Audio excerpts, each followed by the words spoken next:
Episode of the Everblack Podcast is brought to you by Death Wish Hot Rods and Customs. Check out their Instagram for all their new t-shirts, caps, beanies, cups, and the all-new Atomic Death lineup.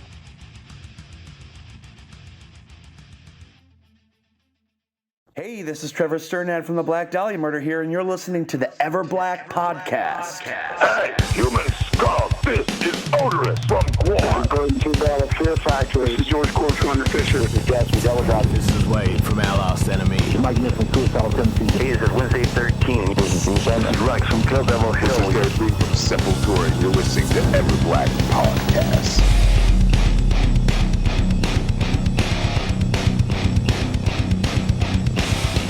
Jared, thanks for joining us on the show, man. How's everything going? It looks like you've just finished work, you just said.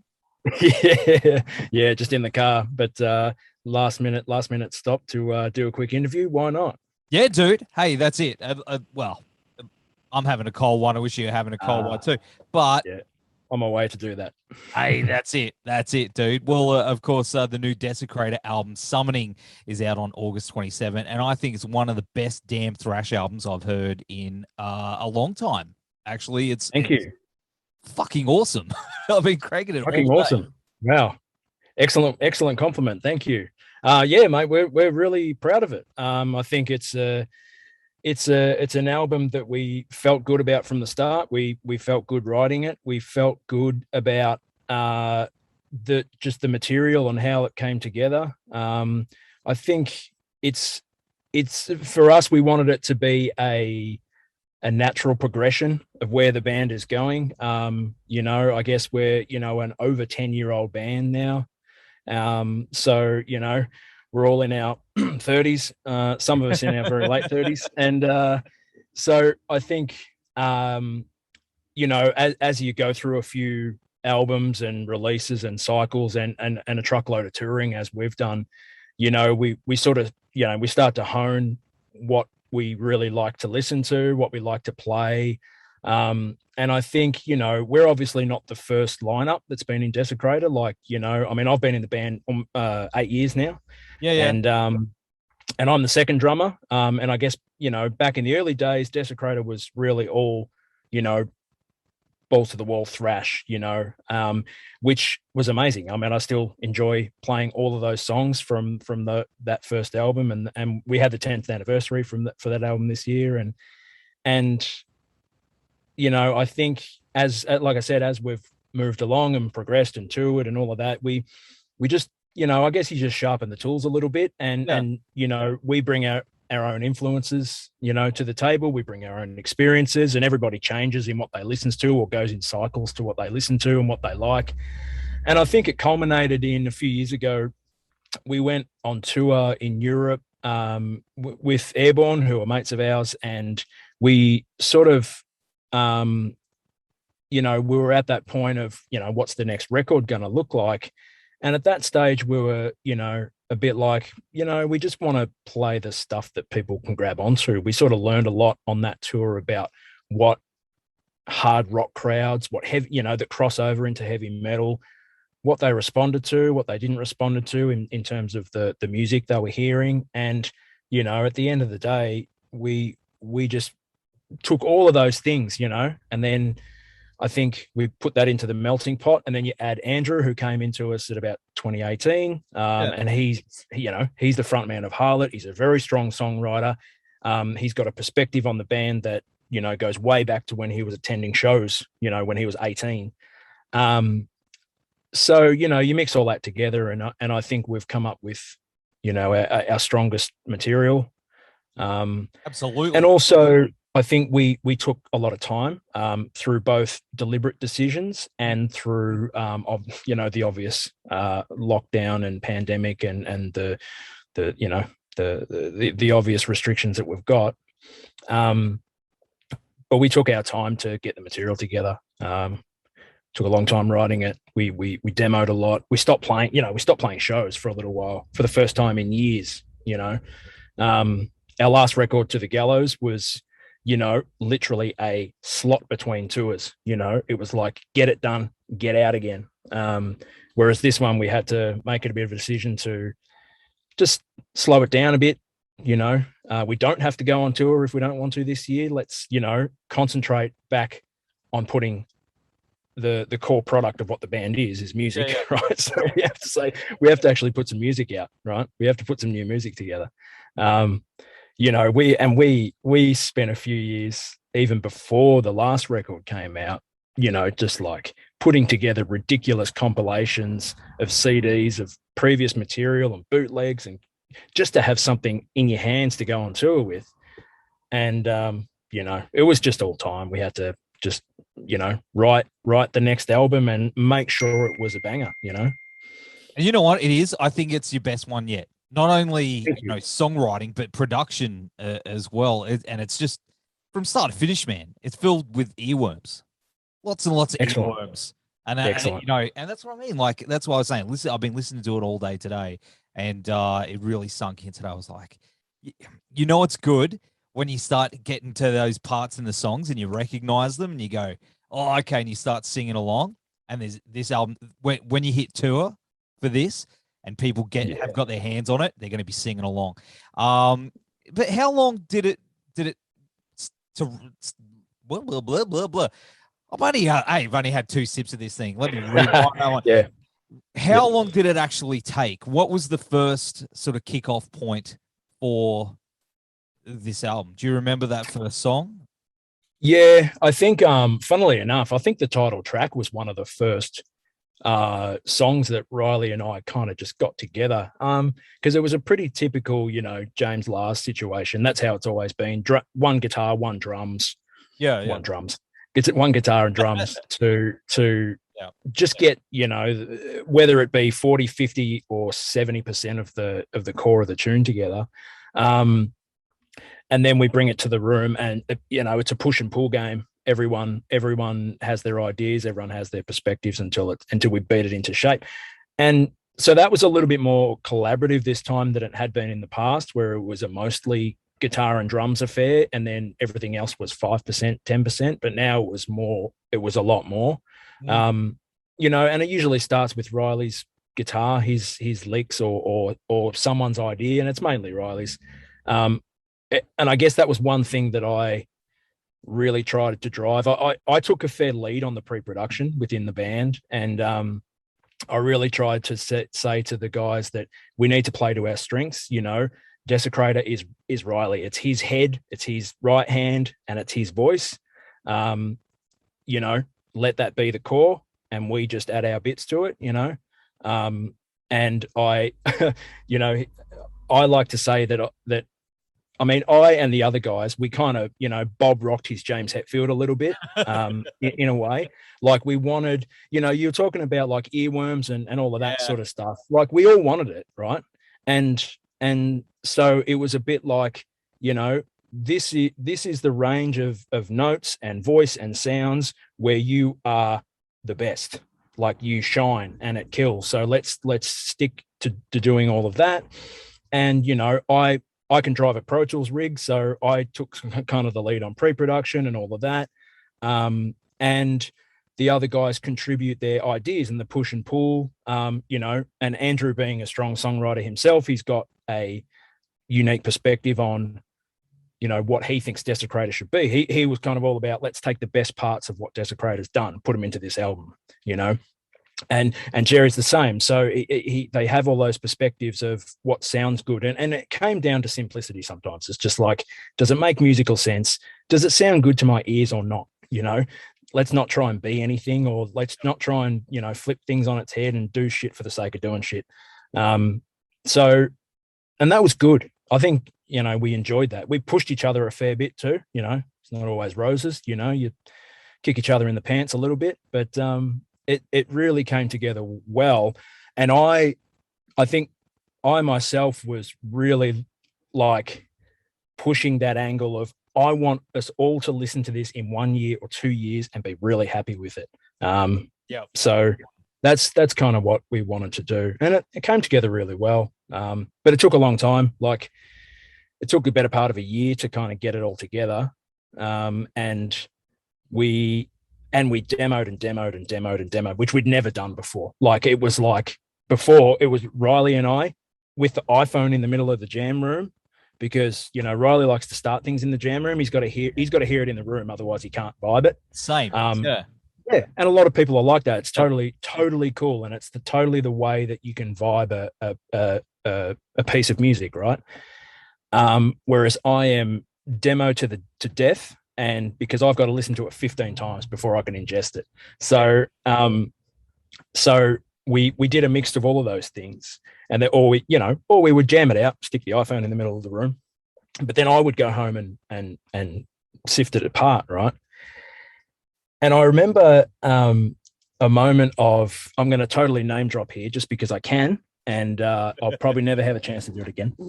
But I happen to be just hanging with Gene Hoglan, right? Oh, Gene.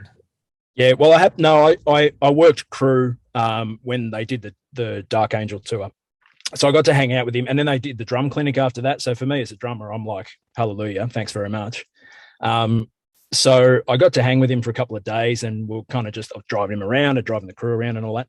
And he was really like, just through chatting, and, he talks about experiences, and he's a really nice guy. He loves to share stories and advice and all of that.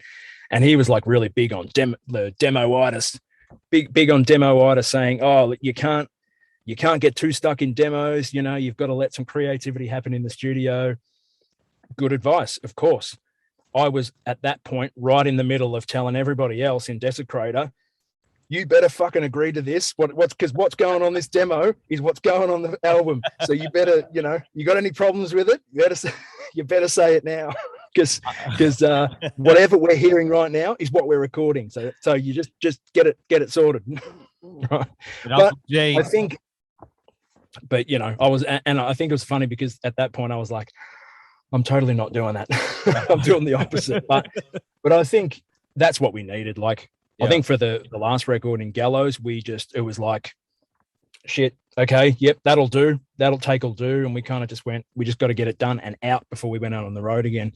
And this time it was a bit more, okay, let's take some time. And it was literally that.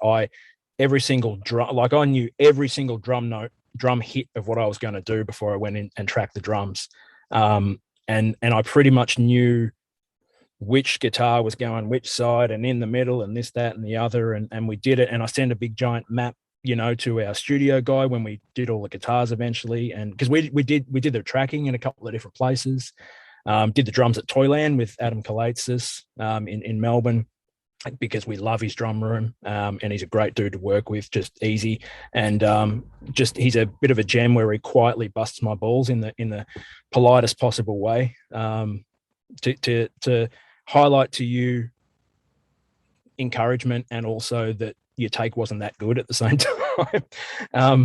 And then we did dry tracking of guitars on my Pro Tools rig.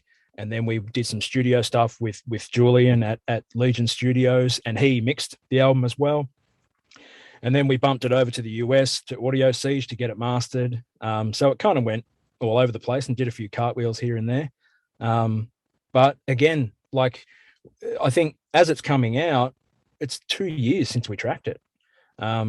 We were supposed to put it out, in 2020. Yeah, we were supposed to put it out in 2020, and then all of the touring plans, that we had to support it, just, firstly got pushed 1 year. Yeah. And now have been effectively cancelled, most of it. So we just sat on it. I mean, we couldn't really do anything else. We went through 100 ideas on how to release it, where to release it, what to do, how to get out and sell it, whatever. It just got to a stage where we had to do it, But did that give you more time to prep things like the vinyl? I mean, it's coming out on vinyl and it looks incredible. Yeah, and things like that. I mean, because it was all done. It was all done. All in the can. It was all in the can. I mean, we've made some adjustments since. We've changed the copyright year, But like, honestly, like, it was all in the can, ready to go. We had our artwork done, and Jason Sposito, Spud, who has done a lot of our artwork over the last. So he did the Gallows cover. We put out a single for Manic, which is on the album. We put out that a couple of years ago, and again, that was a single with a couple of covers on it because we thought we're going to put out an album 16 months later or 15 months later, right? And Jason did that artwork with the big scary face with the eye pool and all of that sort of stuff. And we just love the way that Jason does artwork. So we it was all done. So it was CD was designed, vinyl was designed, the artwork was designed. Like it was all like the the press kit for reviews and interviews. Like it was all done, and then it was just in the can for better part of 18 months. That would have been hard. I've been hearing it was hard. Some bands have been pushing things back like that, and it's kind of like sitting in the corner and you're looking at your Christmas presents over there, and you're like, I can't open it yet.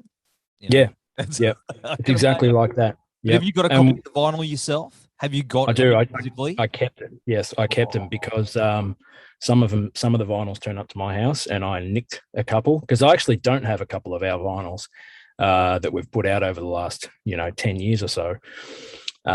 So I deliberately kept one for sure. Managed to get we did a reissue of the Live Till Death, the first album, on vinyl. So I made sure I nicked one of them too. I think I'm missing from the collection one of our old vinyls, but I definitely kept a summoning one this time. And again, just for the physical product, and when for the people that love to have things in their hands and love to read the booklets and the liner notes and things like that, I mean, this is great. Like the artwork's really cool. We've kept the theme of we had a character onto the gallows. Yeah. We had like a skull dude with a noose. We've kept him in the artwork for summoning. Sort of like Eddie style, just give him a new look or something like that. He hasn't got a name, I don't think, but we kept him, and there's an idea for you. You could get some people to name him. Get two people to name him. We had thought about that. It's a good idea, and people could name him, and then bit of marketing. Bit of marketing spin for you. Yep. Yeah, but I mean, sure. I can't wait to get my hands on the vinyl. But you've also got like the was it the Mega Gutsy bundle, which is like Mega Gutsy bundle, and it's like the vinyl CD shirt and a few other goodies. That looks that's really good value, man. I mean, usually would pay more than that. And this one we're doing completely on our own because I think it was just the time to do that. We just thought, well, we can do it on our own now. We don't, there's no kind of reason we can't. Like it might be a different story.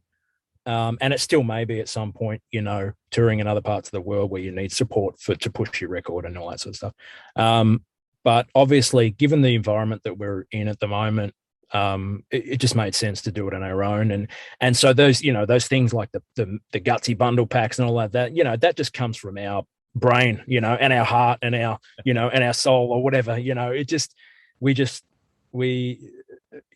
sort of I pride ourselves on the fact that we've always done pretty good merch. Riley drives that a lot. Our front man, he drives that a lot as well. He's very conscious of having those, he's a forever salesman. So it's like, you have a product to sell that people want to grab onto and want to buy. And those sort of things I think were important. I mean, we've been fortunate enough even so far, like we've had the best pre-sales on an album that we've ever had, like by a long shot. So it's really exciting. So I think we sort of made the right call. I mean, if and when, we need to do something with partners or whatever, we can do that at the time. But right now, we just do it all on our own. DIY like we always have. We've always had, I kind of say it's DIY. What is it? Asterisk. DIY plus. Like we've done it mostly DIY, but we've always had help, along the way. So yeah. Hey man, it seems to be working. Another thing about talking about merch, who came up with the was it the evening with? Evening with. The tux shirt. Yeah. That's awesome. I think that was one of our ideas. I can't remember who it was.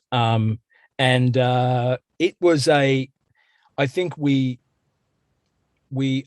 kind of overthought that. This, it was you know how you hit and miss on merch.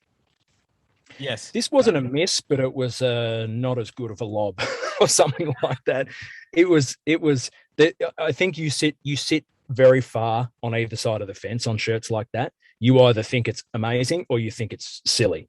And there was a big divide because some people were like, that's ridiculous. I'll never wear that, but I can see why you did it. But otherwise they were like, that's fucking excellent. I'm buying one of them right now. And I'm buying one for me mate and me missus and all that, So, and it was the same with, it was the same when we sold things like underwear and G-strings. Like we've had all of that stuff on tour, and you either think it's great and it's a funny gimmick, or you think it's ridiculous. So, but either way, it kind of generates, discussion, debate.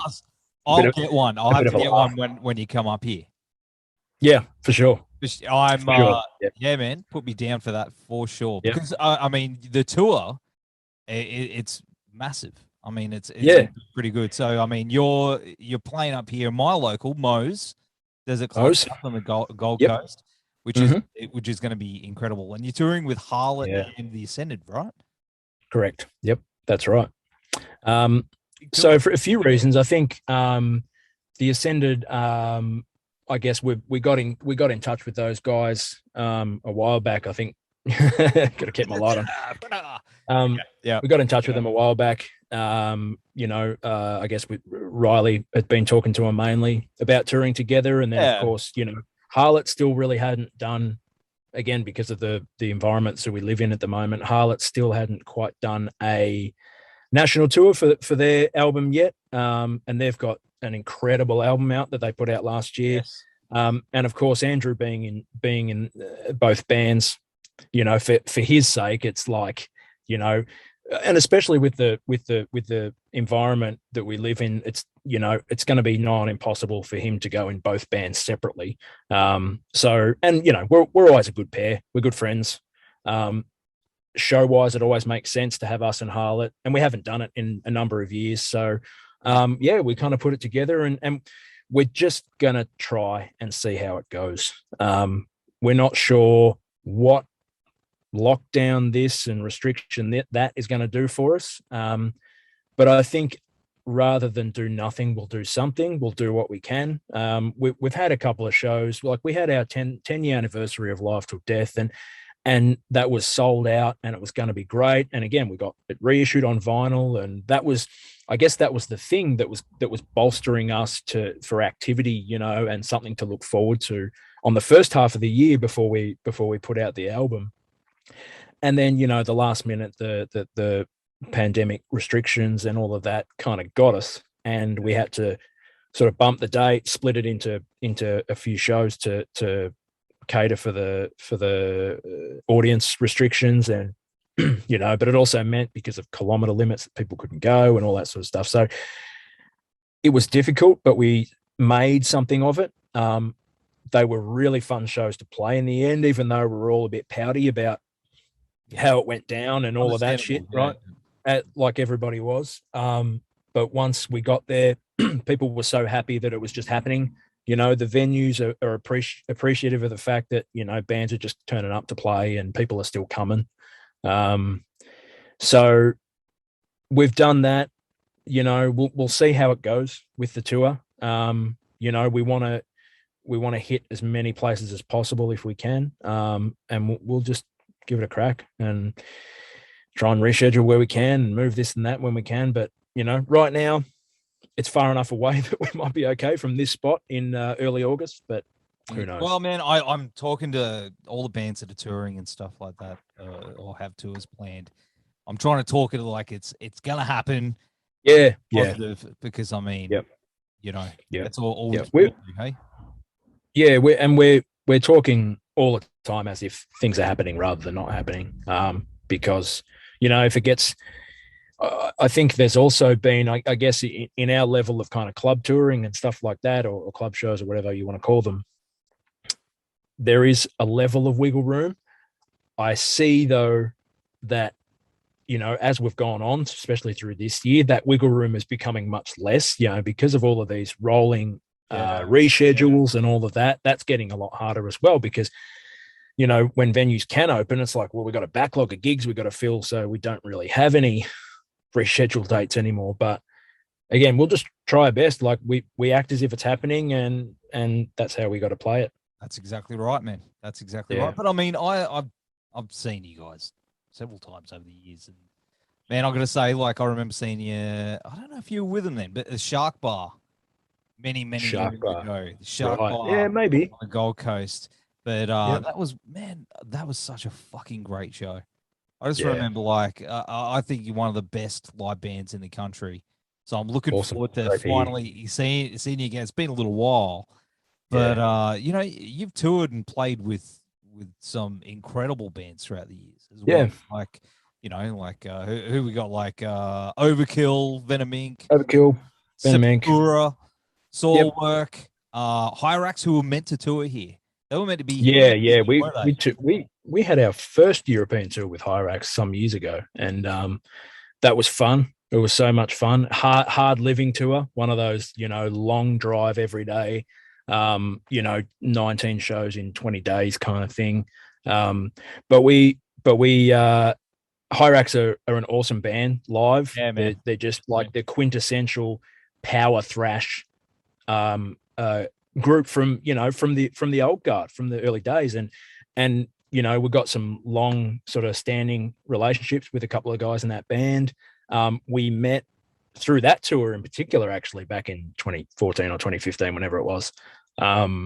We met, we toured with another band from Mexico called Piranha, and, we're lifelong friends of those guys. We've toured with them Europe, twice, I think. We've toured Mexico, Brazil, and they were supposed to come here last year as well. We're going to bring them out to Australia and do all of that. And again, they just, we just made friends with those guys for life. And they're an amazing thrash metal band, like just next level crazy. And they would have killed in Australia. Like I was really looking forward to them coming one day. But yeah, we've been lucky enough to play with a lot of great bands, a lot of bands that, individually, like, will pop up on a tour one day. And, I was a big Vital Remains fan. So I was like, yes, Vital Remains, cool. I get to watch them play, Dechristianize and, all that sort of stuff every day. That was pretty cool. And, obviously a couple of boys from our band, worship Overkill. Yeah. I love them too, but not nearly as much as, our crew guy Slick and a few other guys in our band who worship them,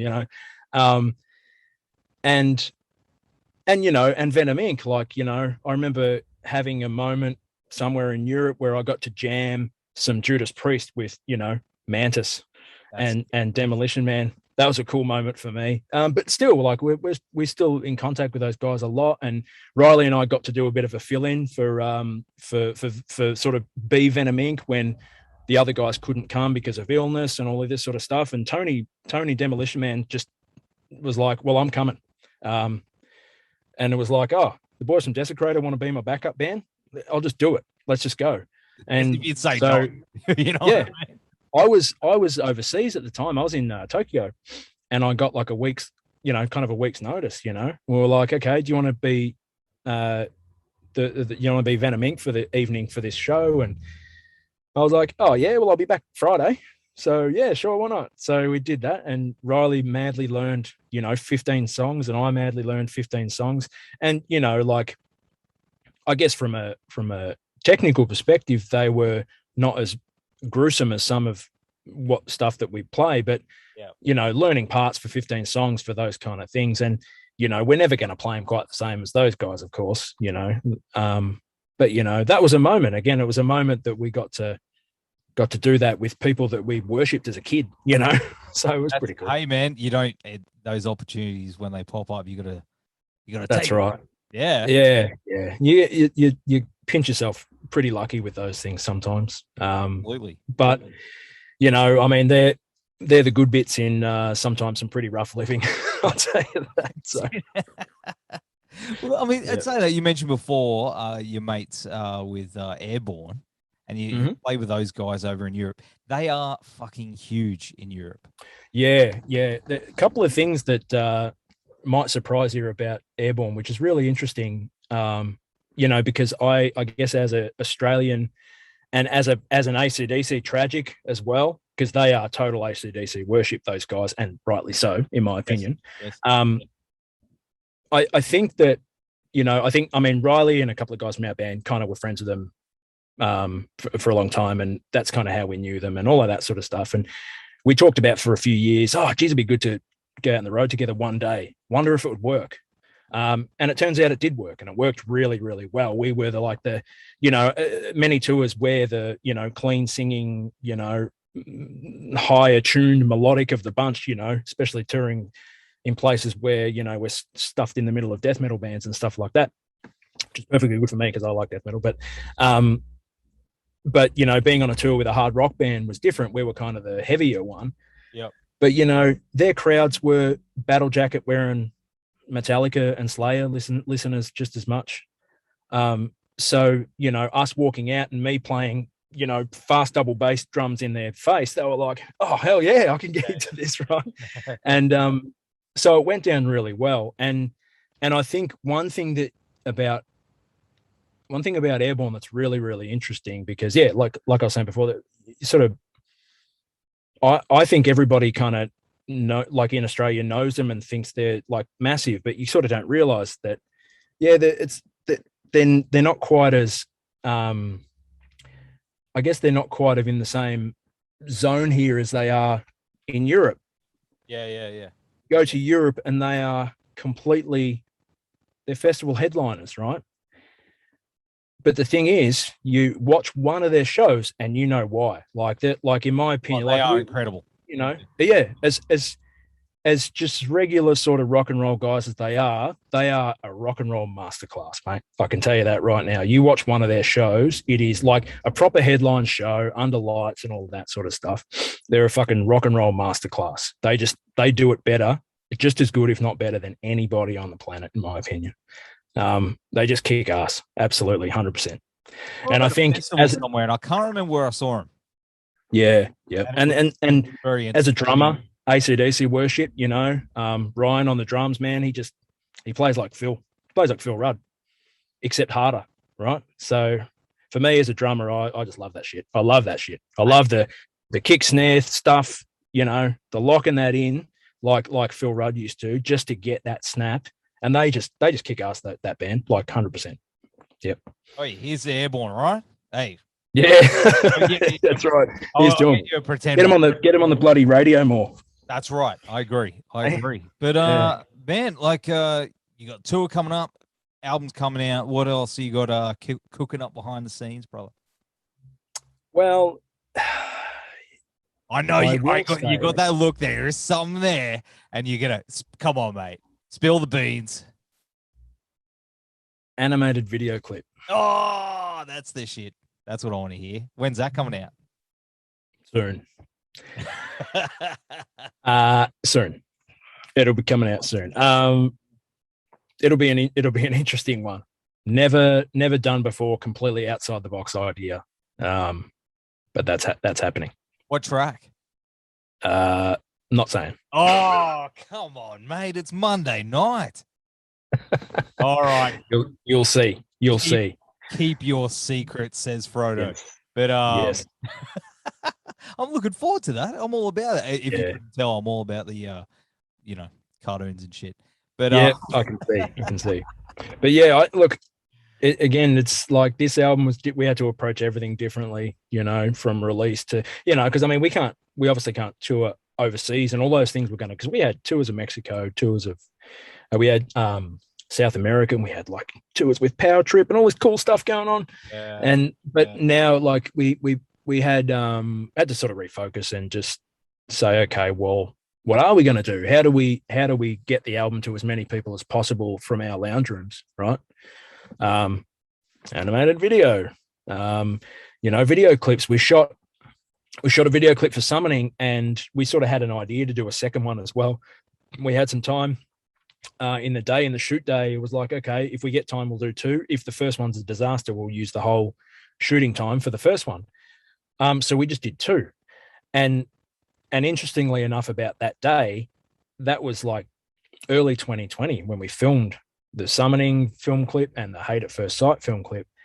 And we that was literally the day before the first really big lockdown happened in Australia, or the first kind of series of lockdowns. It was like March, and the next day it was like, we're shutting down the city, and that was a pretty new concept at that stage, that we were shutting down. And it was literally the day before, I'm pretty sure, that happened. And some of the people that helped us on the shoot day and taking photos and stuff were like catching flights, and they were like, I might not get home, That's hectic. So I think we filmed it, and then of course we went into lockdown, and then the lockdown went extend for like, over 7 months or whenever it was. And so again, we're sort of lucky that we got those two things shot in that day, because it was like, who knows when we could have done that again. We probably wouldn't have been able to do it again, I guess, in any sort of quality, or any sort of like any way that wasn't gonna be very difficult. So we got those clips done. We got some other animated lyric videos and stuff in the bag as well. And yeah, animated clip, conceptual, bend and break your mind stuff, as far as I am aware at this stage. Oh mate, I'm very, very keen. But of Yeah. course, man, it's been awesome hanging out. Thanks for jumping on. I know it's at last minute, and I appreciate that. Hey, I hope you feel better, Riley. Out there, I'm pointing. Do the point thing. To the point. Yeah, you. I hope you feel better, Riley. But mate, thanks for hanging out. And of course, we will have all the links. The new DESECRATOR album Summoning is out on August 27. Brother, Gold Thank you. Coast, let's party, all right? I'll see you there.